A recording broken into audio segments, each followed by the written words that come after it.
everything you know about velociraptors is wrong. The 6-foot intelligent killing machines that hunted in coordinated packs and opened doors in Jurassic Park were a Hollywood invention. Steven Spielberg's own production team admitted they scaled them up because the real animal wasn't scary enough on screen. The real velociraptor was roughly the size of a turkey. It weighed between 15 and 33 pounds. It had feathers. It stood about 6 feet at the hip. And the coordinated pack hunting that made them iconic in cinema, the flanking maneuvers, the distractions, the systematic testing of boundaries. There is almost no fossil evidence that velociraptors actually hunted that way. Almost. Because at 5:47 a.m. on a Thursday morning, 47 velociraptors appear simultaneously in 6 different locations across Manhattan. Central Park, the High Line, Riverside Park, the Hudson River Greenway, the East River Esplanade, and the roof of a parking structure in Midtown. And what they do in the next 14 hours is going to force every paleontologist, every wildlife biologist, and every emergency manager in New York City to reconsider what almost no evidence actually means. The T-Rex that appeared in Central Park 3 weeks ago was 9 tons of visible, trackable, single-point threat. These are 47 animals the size of a large bird, spread across 34 square miles of city, moving at 25 miles per hour, in a city of 8 million people who are about to discover that the most dangerous predator is not the one you can see. The first calls come in at 5:51 a.m., 4 minutes after the animals appear, which is 4 minutes faster than the first T-Rex call, because New York City now has a documented prehistoric animal protocol, and its citizens have, in the 3 weeks since Central Park, developed a hair-trigger awareness of things that shouldn't exist. The calls this time are different from the T-Rex calls in one critical way. They're coming from 6 different locations simultaneously.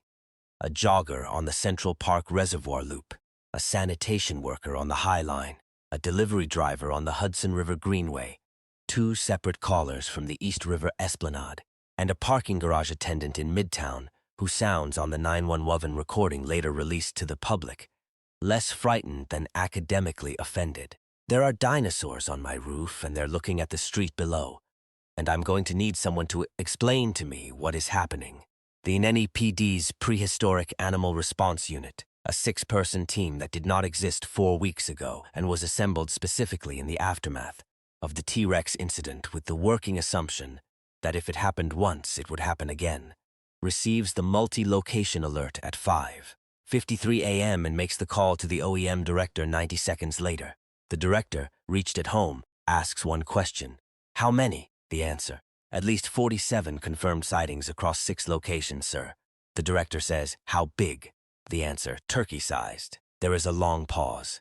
Then the director says, that's not better, that's much worse. Dr. Elena Vasquez arrives at the OEM command post at 6:12 a.m. She has been on a 30-day retainer with the city since the T-Rex incident, an arrangement that felt bureaucratically excessive 3 weeks ago and now feels obviously insufficient. She delivers her assessment in 4 minutes flat, because she has been thinking about this scenario since she got in the car. The T-Rex was dangerous because of its size, its power, and its visibility. It was 40 feet long and 12 feet tall, the most visible thing in Central Park, trackable by drone, containable by perimeter, manageable because every person in New York knew exactly where it was at every moment. These animals are 15 to 33 pounds, covered in feathers, moving at 25 miles per hour, and 47 of them have just appeared in 6 different locations across 34 square miles of one of the most complex urban environments on Earth before 6 a.m. on a Thursday. The T-Rex crisis was a containment problem. This is a detection problem. You cannot contain what you cannot find. And finding 47 turkey-sized animals in New York City, in the subway system, in the parks, on the rooftops, in the gaps between buildings, in every alley and courtyard and mechanical space that the city's 8 million residents have never had any reason to look closely at, is, she tells the director, the hardest wildlife management problem anyone has ever attempted in the history of urban emergency response. The first significant development of the crisis happens at 6:28 a.m. at the 72nd Street station on the 123 line, one of the busiest subway stations in the Upper West Side, where morning rush hour is already beginning. An MTA employee doing a routine track inspection reports 8 Velociraptors on the tracks between 72nd and 79th Street stations, moving south in the express tunnel. The report is immediately significant for 3 reasons. First, the subway system. Manhattan's underground rail network is 245 miles of tunnels, platforms, maintenance corridors, electrical rooms, and utility passages. A second city beneath the city, with its own geography, its own access points, and almost no natural light. An animal the size of a large bird can move through the subway system almost indefinitely without surfacing. Second, the prey density. At 6:28 a.m. on a weekday, the New York City subway carries approximately 3 million passengers. Third, and this is the detail that makes Dr. Vasquez go quiet for 3 seconds when she hears it, the animals on the track are moving south. Not randomly, not in the disoriented, overstimulated way the T-Rex moved through Central Park, south toward the densest part of the subway system, toward the highest concentration of people. Dr. Vasquez says, pull every train out of service on every line south of 96th Street. Right now, the MTA director on the call says, that's the entire Manhattan subway system during rush hour. Dr. Vasquez says yes. The question that nobody wants to ask out loud becomes the central question of the crisis's first hour, and Dr. Vasquez raises it herself at 7:00 a.m. because nobody else will. She says, we need to talk about whether these animals are making decisions. The room is quiet, she continues. 47 animals appearing in 6 separate locations simultaneously suggests either random dispersal or deliberate spread, and random dispersal across exactly 6 of Manhattan's major greenway and elevated park systems, all of which connect to the subway infrastructure below, is a coincidence that strains the definition of coincidence.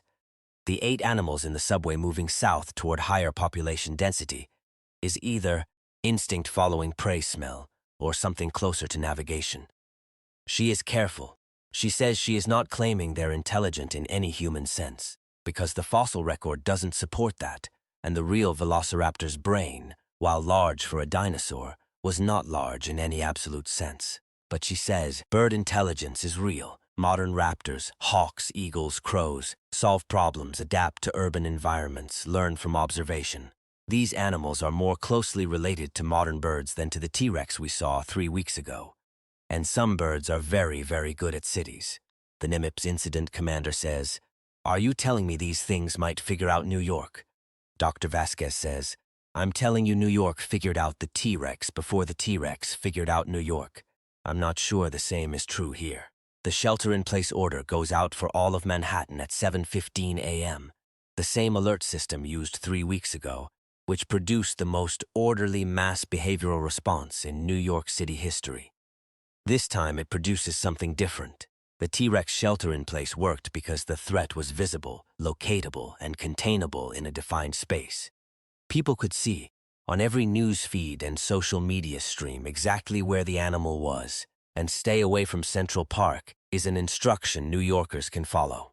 Stay inside because there are 47 turkey-sized dinosaurs in unknown locations across the entire island is a different category of instruction, particularly for the 3 million people already in the subway system when the alert goes out, the hundreds of thousands already on the streets starting their commute, and the millions more in buildings whose ground floors, lobbies, delivery entrances, and loading docks represent exactly the kind of low-traffic, semi-covered, structurally complex environment that a 33-pound predator built for arid Mongolian desert scrubland has, in the last 90 minutes, shown a remarkable ability to exploit.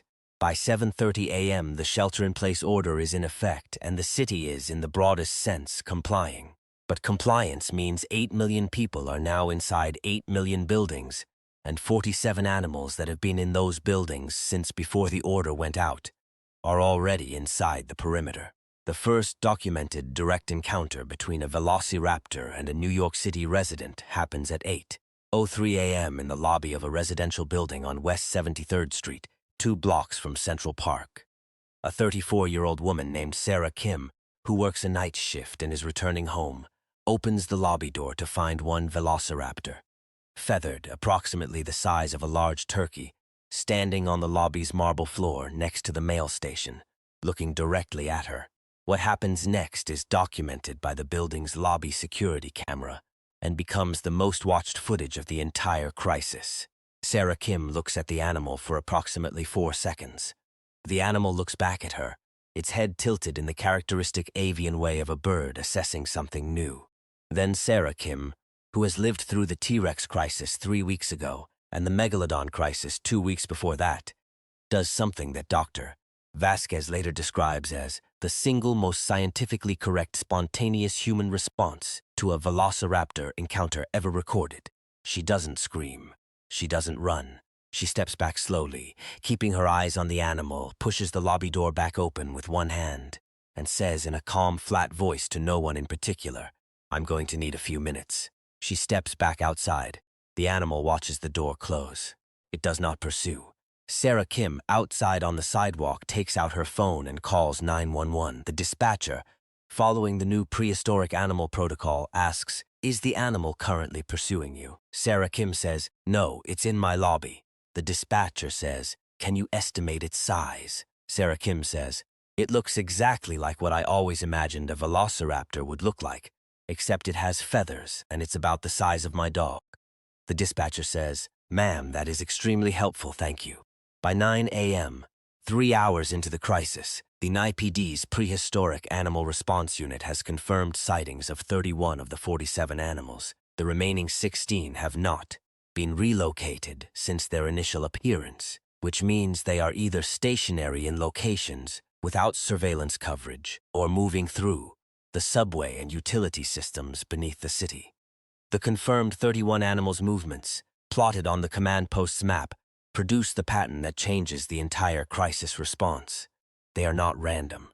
Every confirmed animal is within 2 blocks of a food source, a restaurant supply delivery area, a commercial kitchen exhaust vent, a garbage processing facility, a fish market on the west side, and in 4 separate cases, the loading dock areas of supermarkets receiving morning deliveries. These are not animals wandering in disorientation. They are animals that arrived in an unfamiliar environment and, within 3 hours, identified the food infrastructure of one of the most food-dense cities on Earth. Dr. Vasquez, looking at the map, says, "They found the kitchens." Her colleague, a wildlife behaviorist from the Bronx Zoo, who's been on site since 7 a.m., says, "How? They've been here 3 hours, Doctor." Vasquez says, "Smell. These are bird-brained predators, literally, with the olfactory capabilities of a hawk. A city that feeds 8 million people 3 times a day smells like the most abundant hunting ground anything in the Cretaceous ever encountered. They didn't figure out New York. They smelled breakfast." The 16 animals that went dark after initial detection are found at 9:47 a.m., all 16 of them, together in a single location. The 14th Street Union Square Station, one of the busiest transit hubs in the system, currently empty of passengers due to the 7:15 a.m. subway shutdown but structurally intact, lit by emergency lighting, and connected to 8 separate subway lines going in every direction under Manhattan. They are not moving. They are, according to the transit authority officer who discovers them via security camera at 9:47 a.m. and spends 4 minutes watching before reporting, doing something that she describes as roosting. Clustered together on the station platform in a loose group, some standing, some crouching, all facing the same direction, toward the Uptown Express tracks. The transit authority officer's report, taken verbatim, reads, "They look like they're waiting for a train." Dr. Vasquez, receiving the report, says, "They're not waiting for a train. They're waiting for something to come through the tunnel. They've been in this tunnel system for 3 hours, and they've learned that things move through it." She pauses. "We need to keep every train out of service, not because a train would hurt them. Because if something comes through that tunnel, those animals are going to treat it the same way a hawk treats a pigeon in a drainpipe." The turning point of the crisis arrives not from the command post, but from an unexpected source. The same source that provided the first viral footage of the T-Rex crisis 3 weeks ago. A wildlife photographer named Marcus Webb, who has been documenting urban wildlife in New York for 15 years and was on the High Line with his camera when the initial animals appeared, has spent the last 5 hours photographing the Velociraptor that has remained on the High Line's northern section since the first sighting. His photographs, posted to his professional account at 11:02 a.m., show something that the drone surveillance and security camera footage has not captured clearly enough to analyze. The animal on the High Line is not hiding. It is watching. In photo after photo, 847 images over 5 hours, the Velociraptor is positioned at the High Line's railing, looking down at the street below. Not at any specific thing. At everything, at the traffic pattern, at the pedestrian movement, the few people still on the streets despite the shelter-in-place order, at the delivery vehicles, at the pigeons, at the other animals visible in the distance. Dr. Vasquez, looking at the photographs at 11:15 a.m., says something that makes the entire command post go quiet. This animal has been doing what I've been doing for the last 5 hours. It's been watching the city to understand how it works. Her colleague says, that's not possible. It's a 33-pound dinosaur. Dr. Vasquez says, it's a 33-pound dinosaur that's been on the same elevated observation platform for 5 hours and hasn't moved toward any of the food sources every other animal in this city has located by smell. Something is keeping it on that platform. Nobody has an answer. Marcus Webb, reached by phone, says, I don't know what it's doing, but whatever it is, it hasn't blinked in 2 hours. What Dr. Vasquez and her team developed between 11 a.m. and 1 p.m. is the most methodologically careful wildlife management strategy in the history of urban emergency response, and it is built on a premise that none of them are entirely comfortable with. They do not know if these animals are making decisions. They do not know if the subway group is waiting for something, or simply found a warm, dark space to rest in. They do not know if the High Line animal is observing or simply occupying a high point instinctively. What they know is that the T-Rex strategy, distraction, redirection, making the desired path the most interesting path, worked on a 9-ton animal, with a brain the size of a walnut in an environment that overwhelmed its senses in hours. These animals have been in New York for 7 hours and have not been overwhelmed. They found the food infrastructure. They found the transit tunnels. One of them found an elevated observation platform and has been on it for 5 hours. The strategy Dr. Vasquez proposes is the same fundamental approach. Create conditions that make the desired behavior more attractive than the current behavior, but applied with the understanding that whatever level of decision-making these animals possess, it is higher than the T-Rex, and the incentives need to be correspondingly more compelling. She proposes a food trail, not bait in the traditional sense. A sequence of food sources, fish, raw meat, the things a predator of this size would actually hunt, positioned along a route from each animal's current location to the 6 points of appearance where they first arrived, on the theory that if they came from somewhere, the somewhere is still accessible, and a hungry animal given a clear path to food will follow it.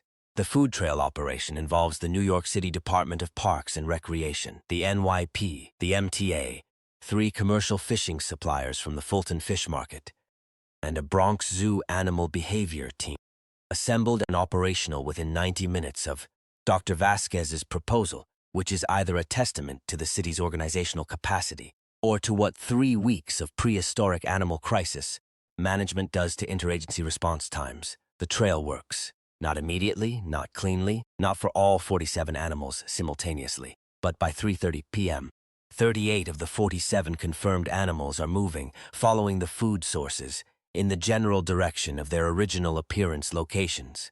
The subway group at Union Square is the hardest to move.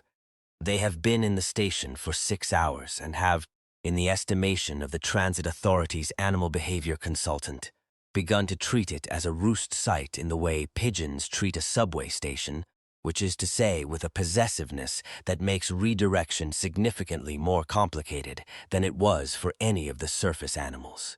The High Line animal, the one Marcus Webb has been photographing for 7 hours, is the last to move, and when it does at 4:47 p.m., it does so in a way that produces the photograph that appears on every front page in the world the next morning. It walks the length of the High Line from north to south, the entire elevated park, 1.45 miles, at a steady, unhurried pace, looking out at the city on both sides as it walks, before descending the southern staircase at Gansevoort Street, and disappearing into the meatpacking district in the direction of the Hudson River. Marcus Webb, who has followed it the entire length, lowers his camera when it disappears and says to no one in particular, I think it was saying goodbye. 3 crises, 3 creatures, 3 completely different lessons. The T-Rex revealed that the most dangerous predator in the history of the planet could be managed, not defeated, not destroyed, but managed, by a city too chaotic and overstimulating for a 65-million-year-old brain to process. The Megalodon revealed that the most dangerous thing in the ocean could become the most fragile thing in the bay the moment the water got 10 feet, too shallow for its own body. The Velociraptors revealed something harder and stranger than either of those. They revealed that the line between an animal responding to instinct and an animal making decisions is thinner than every protocol, every fossil record, and every emergency plan assumed it was. They found the food infrastructure of the most food-dense city on Earth in 3 hours. They found the transit system's optimal observation point and stayed on it for 7 hours. The subway group found the hub station of the most complex underground rail network in the Western Hemisphere and treated it like a roost within half a day of arrival. Maybe all of that was instinct. Maybe the food was smell and the High Line was just a high point and the Union Square station was just warm and dark. Maybe. But the animal that walked the full length of the High Line from north to south at 4:47 p.m., looking out at New York on both sides, and then calmly descended the stairs and walked away. That animal did something the T-Rex never did and the Megalodon never did, and that nothing in 75 million years of evolution specifically prepared it to do. It looked at something it had never seen before, and it seemed, in whatever way a 33-pound feathered dinosaur can seem anything, to find it worth a second look. Subscribe, because something else is coming, and this time, it's been watching us longer than we've been watching it.